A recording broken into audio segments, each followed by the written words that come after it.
அனைவருக்கும் வணக்கம். இப்ப இன்னைக்கு ஹிந்து நியூஸ் பேப்பர்ல என்ன இம்பார்ட்டன்ட் நியூஸஸ் இருக்கு அப்படிங்கிறத பார்ப்போம். ஸோ முதல்ல பார்த்தீங்க அப்படின்னா டைரக்டா எடிட்டோரியல் பேஜ். ஸோ இந்த எடிட்டோரியல் பேஜ்ல என்ன கொடுத்துருக்காங்க அப்படின்னா எ லேண்ட்மார்க் அக்ரிமெண்ட் அப்படின்னு சொல்லி கொடுத்துருக்காங்க. ஓகேவா? ஸோ என்ன லேண்ட்மார்க் அக்ரிமெண்ட் அப்படின்னு பார்த்தீங்கன்னா நமக்கு நமக்கு 2020-21ல பார்த்தீங்கன்னா கோவிட்-19 பேண்டமிக் அப்படிங்கிறது இருந்திருக்கும். ஸோ இந்த கோவிட்-19 பேண்டமிக்ல இருந்து நம்ம ரெக்கவர் ஆகி வந்ததுக்கு அப்புறமா WHO என்ன பண்ணியிருப்பாங்கன்னா எல்லா நாடுகள்ல இருந்தும் ரெப்ரசன்டேட்டிவ் இருக்க மாதிரியான ஒரு இன்டர் கவர்மெண்டல் நெகோஷியேட்டிங் பாடி அப்படிங்கிறத உருவாக்கியிருப்பாங்க. எதுக்காக அப்படின்னு பார்த்தீங்கன்னா வேர்ல்டுக்கு ஒரு பேண்டமிக் அக்ரிமெண்ட் அப்படிங்கிறது தேவைப்படுச்சு. இந்த மாதிரி திடீர்னு ஒரு பேண்டமிக் ஏற்படுது அப்படிங்கிறப்ப நம்மளால எப்படி அதுக்கு ரெஸ்பாண்ட் பண்றதுனே தெரியாம இருந்துச்சு கொரோனா வைரஸ் வந்தப்ப. ஓகேங்களா? அப்ப இதுக்கப்புறமா ஒரு பேண்டமிக் வருது அப்படின்னா அதுக்கு எப்படி ரெஸ்பாண்ட் பண்ணணும், அந்த மாதிரி இருக்கக்கூடிய டெக்னிக்காலிட்டிஸை எப்படி நம்ம மானிட்டர் பண்ணணும், இந்த மாதிரி நிறைய விஷயங்களை பேஸ் பண்ணி ஒரு பேண்டமிக் அக்ரிமெண்ட்டை உருவாக்குறதுக்காக ஒரு இன்டர் கவர்மெண்டல் நெகோஷியேட்டிங் பாடி அப்படிங்கிறத WHO கிரியேட் பண்ணியிருந்திருப்பாங்க. ஸோ அந்த நெகோஷியேட்டிங் பாடி என்ன பண்ணியிருக்காங்க அப்படின்னா ஒரு பேண்டமிக் அக்ரிமெண்ட் அப்படிங்கிற ஒரு விஷயத்த உருவாக்கியிருக்காங்க. சரிங்களா? அடுத்த மாசம் இந்த அக்ரிமெண்ட் அப்படிங்கிறத அடாப்ட் பண்ணுவாங்க. இப்போதைக்கு பார்த்தீங்கன்னா WHO பேண்டமிக் அக்ரிமெண்ட் அப்படிங்கிறத ஒண்ணு உருவாக்கி வச்சிருக்காங்க அப்படிங்கிறத நம்ம தெரிஞ்சுக்கிறோம். ஓகேங்களா?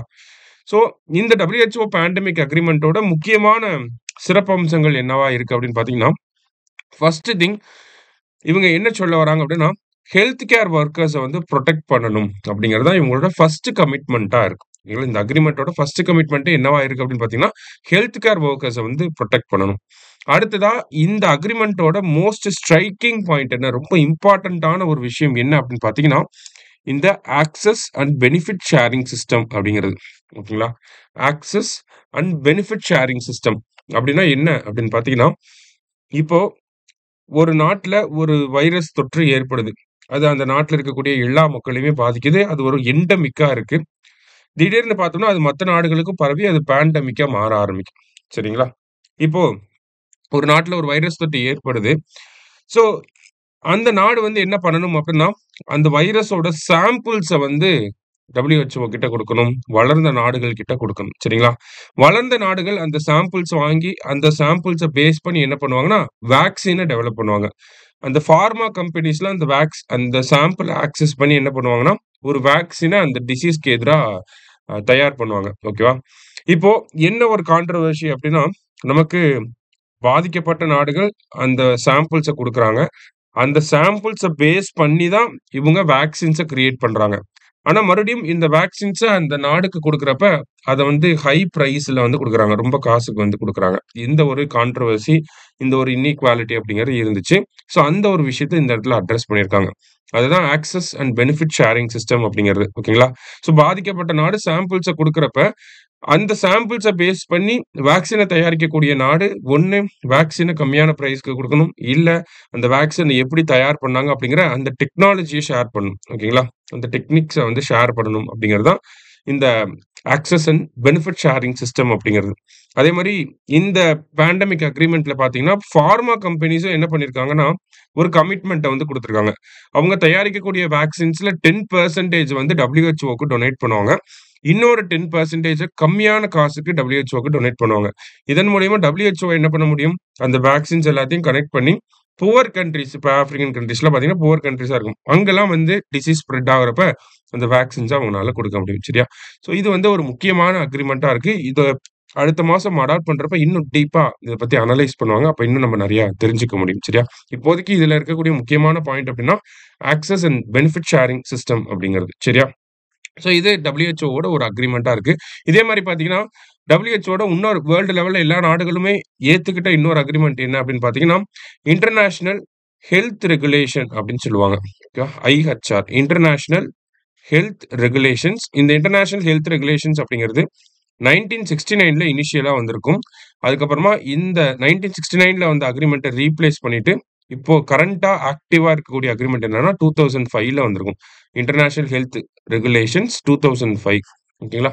ஸோ பேண்டமிக் அக்ரீமெண்ட் அப்படிங்கிறது இதுக்கப்புறம் நம்ம அடாப்ட் பண்ண போறோம். அதுக்கு முன்னாடி இருக்கக்கூடிய அக்ரீமெண்ட் என்ன அப்படின்னு பார்த்தீங்கன்னா, இன்டர்நேஷனல் ஹெல்த் ரெகுலேஷன்ஸ் அப்படிங்கிறத நம்ம தெரிஞ்சுக்கணும். சரியா?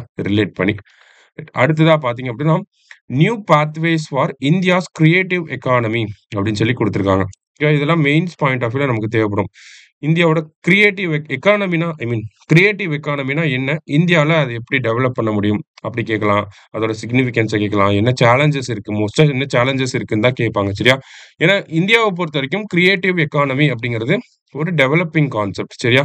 ஸோ கிரியேட்டிவ் எக்கானமினா ஒண்ணும் கிடையாது. கன்டென்ட் கிரியேஷன் அப்படிங்கிறது இருக்கும். Generation of new ideas, new methodologies இதெல்லாம் தான் என்னன்னு சொல்றாங்க? கிரியேட்டிவ் எக்கானமி அப்படின்னு சொல்றாங்க. ஸோ இந்தியால என்ன ஒரு சேலஞ்ச் இருக்கு அப்படிங்கிறத இந்த இடத்துல அட்ரஸ் பண்ணியிருக்காங்க. ஸோ கிரியேட்டிவிட்டி அப்படிங்கிறத பேஸ் பண்ணி தான் இந்த கிரியேட்டிவ் எக்கானமி அப்படிங்கிறது இருக்கு. ஒரு கிரியேட்டர்னால கிரியேட்டிவிட்டிய வந்து கொடுக்க முடியும். ஆனா, அந்த கிரியேட்டிவிட்டிய இன்னோவேட்டர்ஸ்னால மட்டும் தான் ஒரு ப்ராடக்ட்டா மாத்த முடியும். அப்படிங்கிறது தான் இந்த இடத்துல ஒரு முக்கியமான ஆர்குமென்ட்டா இருக்கு. சரிங்களா? என்ன சொல்றாங்க? ஒரு கிரியேட்டர்னால ஐடியாஸ கொடுக்க முடியும். Creators come up with ideas. ஆனா, இன்னோவேட்டர்ஸ் தான் என்ன பண்ணுவாங்க?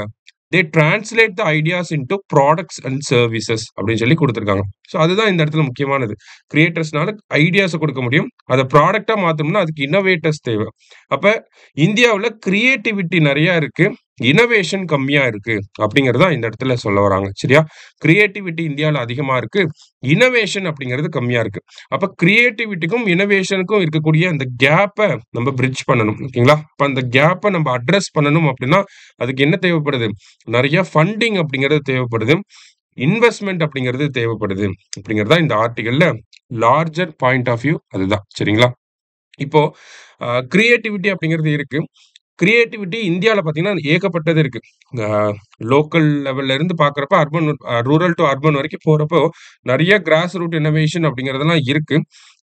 பட் ஸ்டில் இந்த கிரியேட்டிவ் ஐடியாவ ஒரு மார்க்கெட்டபிள் ப்ராடக்ட்டா மாத்தணும். சந்தைப்படுத்தக்கூடிய ஒரு பொருளாக மாத்தணும் அப்படின்னா, அதுக்கு நெறைய இன்வெஸ்ட்மென்ட் அந்த டாலன்ட் ஐடென்டிஃபிகேஷன் அப்படிங்கிறது இருக்கணும். அந்த டாலன்ட் ஐடென்டிஃபிகேஷன எடுத்து, அதுக்கு தேவையான சப்போர்ட் மெக்கானிசம குடுத்தோம் அப்படின்னா, support mechanism in the sense அவங்களுக்கு தேவையான கிரிட்டிக்கல் அ இன் கிரிட்டிக்கல் பார்ட்ஸ வந்து குடுக்கணும். கிரிட்டிக்கல் டெக்னாலஜிக்கல் சப்போர்ட் அப்படிங்கிறத குடுக்கணும். இன்வெஸ்ட்மென்ட் அப்படிங்கிறத குடுக்கணும். இந்த மாதிரியான சப்போர்ட்ட நம்ம அரசாங்கம் குடுத்துச்சு அப்படின்னா, இந்தியால இருக்கக்கூடிய எனார்மஸ் கிரியேட்டிவிட்டி எல்லாமே இன்னோவேஷனா வரும். இன்னோவேஷனா வரப்ப அது எல்லாமே மார்க்கெட்டபிள் ப்ராடக்ட்ஸா வரும். அப்படிங்கிறத சொல்லியிருக்காங்க. ஏன்னா வேர்ல்டு லெவல்ல பார்க்கிறப்ப, இந்த கிரியேட்டிவ் எக்கானமி அப்படிங்கிறது ஒரு குரோயிங் ட்ரெண்ட்ல வந்து இருக்கு. சரிங்களா? ஸோ இந்தியாலுமே இந்த கிரியேட்டிவ் எக்கானமி குரோயிங் ட்ரெண்ட்ல இருந்தாலும், கிராஸ் ரூட்ல இருந்து அத நம்ம டெவலப் பண்றப்ப, இந்தியாவுக்கு இது நெறையா எக்கனாமிக்கலாவும் பெனிஃபிட்டா இருக்கும். அதே மாரி வேலை வாய்ப்புகளையும் அதிகமா உருவாக்கும் அப்படிங்கிறத சொல்லியிருக்காங்க. சரியா? ரைட். அடுத்ததா பார்த்தீங்க அப்படின்னா, இந்த இடத்துல நமக்கு பிரசிடென்ட் அண்ட் கவர்னரோட ரோல பத்தி குடுத்திருந்தாங்க. அதுல நமக்கு தெரிஞ்ச ஒரு விஷயம் என்ன அப்படின்னு பார்த்தீங்கன்னா, பிரசிடென்ட் எப்பயுமே வந்து கவுன்சில் ஆஃப் மினிஸ்டர்ஸ் கேபினட்டோட முடிவ தான் அவர் வந்து பிரதிபலிக்கணும். கரெக்ட்டா? அவர் வந்து அவருக்குன்னு டிஸ்கிரிஷன் அப்படிங்கிறது பெரிய அளவுல இல்ல. ஸோ கான்ஸ்டிடியூஷன் வைஸ் பார்க்கிறப்ப பிரசிடென்ட் அப்படிங்கிறவர் ஒரு ஃபார்மல் ஹெட் தான். அவரோட பவர்ஸ் அவர் எக்ஸர்சைஸ் பண்ணணும் அப்படின்னா, அவரு கேபினட்டோட அட்வைஸ கேட்டு தான் நடந்துக்கணும் அப்படிங்கிறது நமக்கு கான்ஸ்டிடியூஷன்ல படிச்சிருப்போம். ஸோ அதையே எந்த வழக்குல மறுபடியும் ரீஇட்டரேட் பண்ணியிருப்பாங்க. மறுபடியும் அத சொல்லியிருப்பாங்க அப்படின்னா, Shamsher Singh versus state of Punjab அப்படிங்கிற வழக்குலயும், நபம் ரேபியா அப்படிங்கிற வழக்குலயும் இத இன்னும் ஸ்ட்ரெஸ் பண்ணி உச்சநீதிமன்றம் சொல்லியிருப்பாங்க. சரியா? ஸோ ஜஸ்ட் அத மட்டும் தெரிஞ்சுப்போம். அண்ட் தென் வேற என்ன செய்திகள் இருக்கு அப்படின்னு பார்த்தீங்கன்னா, இந்த இடத்துல ஜுடிஷியல் இன்கர்ஷன் அப்படின்னு சொல்லி குடுத்திருக்காங்க. ஸோ என்ன ஒரு பின்னணி அப்படின்னு பார்த்தீங்கன்னா, வெஸ்ட் பெங்கால்ல இந்த வக்ஃப் சட்டத்துக்கு எதிரா ஒரு போராட்டம் அது வந்து பெரிய லெவல் போராட்டமா மாறிக்கிட்டு இருக்கு. சரிங்களா? ஸோ அதனால ஒருத்தர் வந்து என்ன வழக்கு போட்டிருக்காங்க அப்படின்னா, ஆர்டிகிள் 355 இன்வோக் பண்ணி சுப்ரீம் கோர்ட் அங்க ஒரு சென்ட்ரல் கவர்ன்மென்ட்க்கு ஒரு டைரக்ஷன குடுக்கணும். அங்க கவர்னர் ரூல் கொண்டு வரணும், பிரசிடென்ட் ரூல் கொண்டு வரணும் அப்படின்னு சொல்லி வழக்கு போட்டிருந்தாங்க. ஓகேங்களா?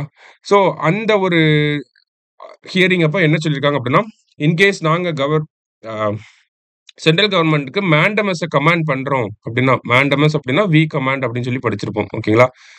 ஸோ ஆர்டிகல் மேண்டமஸ் போடுறாங்க. இப்போ சென்ட்ரல் கவர்ன்மென்ட்க்கு. அதாவது இந்த மாரி பிரச்சனை இருக்கு. நீங்க வந்து பிரசிடென்ட் ரூல கொண்டு வாங்க அப்படிங்கிறத நாங்க சொன்னோம்னா, அது வந்து ஜுடிஷியல் இன்கர்ஷன் ஆயிராதா? அப்படிங்கிற ஒரு கொஸ்டின வந்து சுப்ரீம் கோர்ட் கேட்டிருப்பாங்க. சரியா? ஸோ இது வந்து பேக்கிரவுண்ட். ஜுடிஷியல் இன்கர்ஷன்னா என்ன அப்படிங்கிறத நம்ம இந்த இடத்துல டெஃபினிஷன தெரிஞ்சுக்கணும். ஓகேங்களா? தெரியாத வார்த்தைக்கு டெஃபினிஷன தெரிஞ்சுக்கிட்டா போதும். ஸோ ஜுடிஷியல் இன்கர்ஷன் நம்ம ஜுடிஷியல் ஆக்டிவிசம் அப்படிங்கிறத பார்த்திருப்போம். அண்ட் தென் ஜுடிஷியல் ரெஸ்ட்ரெயின்ட் அப்படிங்கிறத பார்த்திருப்போம். ஜுடிஷியல் ஓவர் ரீச் அப்படிங்கிறத பார்த்திருப்போம். அதே மாரி தான் இங்க ஜுடிஷியல் இன்கர்ஷன் அப்படிங்கிற ஒரு டெர்ம். ஜுடிஷியல் இன்கர்ஷன் அப்படின்னா, ஓவர் ரீச் அப்படிங்கிறது மாரியான ஒரு மீனிங் தான். ஸோ ஜுடிஷியரி வந்து அவங்களோட டொமைன விட்டுட்டு லெஜிஸ்லேட்டிவ் டொமைன், எக்ஸிக்யூட்டிவ் டொமைன்க்குள்ள அதிகமா இன்வால்வ் ஆகுறத தான் ஜுடிஷியல் இன்கர்ஷன் அப்படின்னு சொல்லி சொல்லுவோம். சரிங்களா? எக்ஸாம்பிள்க்கு ஆர்டிகிள் 142 பயன்படுத்தி உச்சநீதிமன்றம் நெறைய விஷயங்கள பண்ணுவாங்க. இப்ப ரீசென்ட்டா கூட பார்த்தீங்கன்னா, தமிழ்நாடோட 10 மசோதாக்களுக்கு ஒப்புதல் வழங்கப்பட்டதாக கருதப்படுகிறது அப்படின்னு சொல்லி சொல்லியிருந்தாங்க. இப்ப இது வந்து ஒரு எக்ஸாம்பிளா நம்ம சொல்லலாம். ஜுடிஷியல் இன்கர்ஷன்க்கு ஓகேங்களா? ஆக்சுவலி பொதுவா பார்த்தோம்னா, இது வந்து ஒரு பிரசிடென்ட்டோ, கவர்னரோ ஒரு எக்ஸிக்யூட்டிவோட வேலையா இருக்கு. ஆனா, அது எக்ஸிக்யூட்டிவையும் தாண்டி ஜுடிஷியரியோட இன்கர்ஷன் மூலியமா இந்த மசோதாக்களுக்கு ஒப்புதல் அளிச்சிருக்காங்க இல்லையா? ஸோ அத வந்து ஒரு எக்ஸாம்பிளா நம்ம எடுத்துக்கலாம். ஜுடிஷியரி அவங்களோட டொமைன விட்டுட்டு லெஜிஸ்லேட்டிவ் டொமைன், எக்ஸிக்யூட்டிவ் டொமைன்குள்ள போய் இன்டர்ஃபியர் ஆகுறத நம்ம இன்கர்ஷன் அப்படின்னு சொல்லி சொல்றோம். சரியா? அடுத்தது இந்த இடத்துல பார்த்தீங்க அப்படின்னா, இஸ்ரோவோட டாக்கிங் எக்ஸ்பெரிமெண்ட்ட பத்தி குடுத்திருக்காங்க. ஆக்சுவலி ஸ்பேடெக்ஸ் அப்படிங்கிற திட்டம் தான் இது இல்லையா? ஸ்பேடெக்ஸ் அப்படிங்கிறது சாரி பிஎஸ்எல்வி C60 ஓகேவா? ஸ்பேடெக்ஸ் அப்படிங்கிற திட்டம் பிஎஸ்எல்வி C60ல அனுப்பியிருப்போம். எப்போ அனுப்பியிருப்போம் அப்படின்னா, டிசம்பர் 30 போன வருஷத்தோட கடைசி லான்ச்சா இருந்திருக்கும். 2024ல. இதுல வந்து 2 விஷயங்கள் இருக்கும். ஓகேங்களா? SDX-1 அண்ட் தென் SDX-2 அப்படின்னு சொல்லி 2 விஷயங்கள் இருக்கும். இது கண்டிப்பா எக்ஸாம்ல கேட்கறதுக்கு வாய்ப்பு இருக்கு. இது ஒண்ணு பேர் வந்து சேசர், இன்னொரு பேர் வந்து டார்கெட். ஓகேவா? ஸோ இந்த ஸ்பேடெக்ஸ் அப்படின்னா, ஸ்பேஸ் டாக்கிங் எக்ஸ்பெரிமென்ட். அததான் ஸ்பேடெக்ஸ் அப்படின்னு சொல்லி சொல்றாங்க. ஓகேவா? ஸ்பேஸ் டாக்கிங் எக்ஸ்பெரிமென்ட் அப்படின்னு சொல்றோம். இந்த ஸ்பேடெக்ஸ் திட்டத்த பொறுத்தவரைக்கும் என்னன்னா, நமக்கு இப்போ பொதுவா 2 ஒரு ட்ரெயினோட இன்ஜினும், ட்ரெயினோட பெட்டியும் வந்து ஜாயின் ஆகுறத, கப்புள் ஆகுறத நம்ம பார்த்திருப்போம் ரயில்வே ஸ்டேஷன்ஸ்ல. அது வந்து டாக்கிங் அத வந்து கப்ளிங் அப்படின்னு சொல்லுவோம். அதே மாரி 2 விண்கலன்கள் ஓகேங்களா? ஸ்பேஸ்ல 2 விண்கலன்கள் வந்து ஒண்ணோட ஒண்ணு ஜாயின் ஆகுறத வந்து என்னன்னு சொல்லுவாங்கன்னா, கப்புள் ஆகுறத என்னன்னு சொல்லுவாங்கன்னா, டாக்கிங் அப்படின்னு சொல்லி சொல்லுவாங்க. ஓகேவா? ஸோ இந்த மாதிரி சேசர் அண்ட் டார்கெட் இது 2ம் எப்ப டாக்கிங் ஆயிருக்கும் அப்படின்னு பார்த்தீங்கன்னா, ஜனவரி 16ல நமக்கு டாக்கிங் ஆயிருக்கும். ஓகேங்களா? ஜனவரி 16, 2025ல தான் ஃபர்ஸ்ட் டாக்கிங் அப்படிங்கிறது நடந்திருக்கும். சரியா? அடுத்தது ஃபர்ஸ்ட் அன்டாக்கிங் அப்படிங்கிறது எப்ப நடந்துச்சு அப்படின்னா, மார்ச் 13ல நடந்திருக்கும். சரிங்களா? அன்டாக்கிங் அப்படிங்கிறது நமக்கு மார்ச் 13 மார்ச்ல நடந்திருக்கும். ஓகேவா? டாக்கிங்னா 2ம் ஒண்ணோட ஒண்ணு சேர்றது. அன்டாக்கிங் அப்படின்னா 2ம் அந்த ஜாயின் ஆகுறது மறுபடியும் செப்பரேட் ஆகுறது. சரியா? அதுதான் அன்டாக்கிங் அப்படின்னு சொல்லுவாங்க.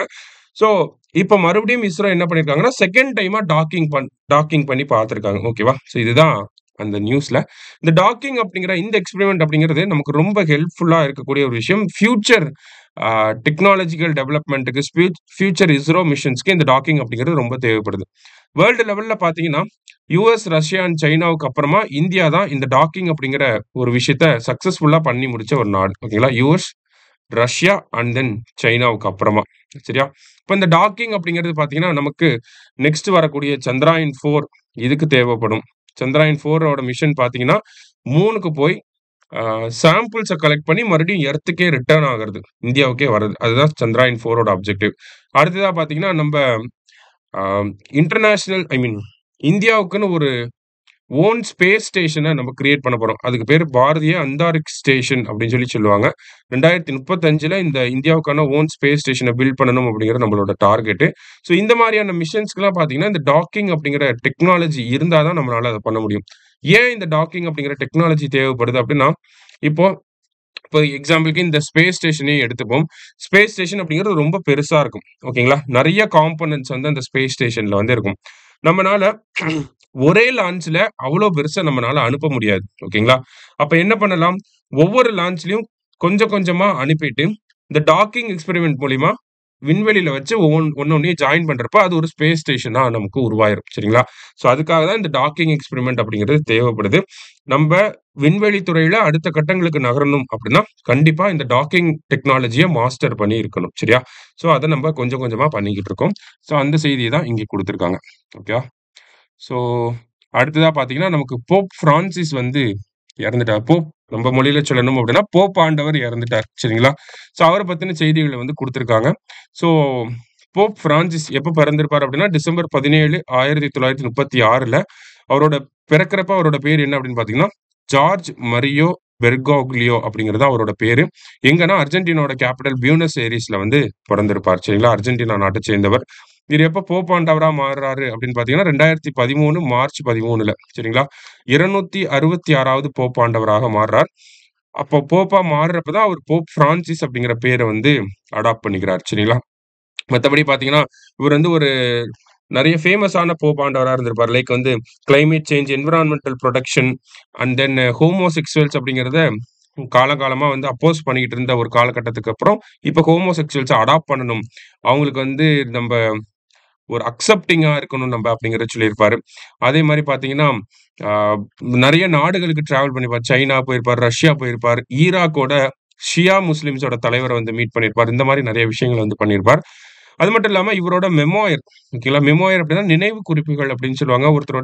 ஒருத்தர் செல்ஃபா அவர பத்தி எழுதக்கூடிய ஒரு புக். பயோகிராஃபி மாரி தான் மோர் ஆர் லெஸ் ஓகேங்களா? ஸோ அவரோட மெமோயர் பேர் என்ன அப்படின்னு பார்த்தீங்கன்னா, ஹோப் அப்படிங்கிறது அவரோட மெமோயர் பேர். ஸோ இதையும் ஞாபகம் வச்சுக்கோங்க. சரியா? ஸோ போப் ஆண்டவர் இறந்துட்டார். அந்த செய்தி தான் இங்கே குடுத்திருக்காங்க. ஓகேவா? ஸோ இன்னைக்கு செய்தித்தாள்ல இருந்து முக்கியமான செய்திகள பார்த்திருக்கோம். நன்றி.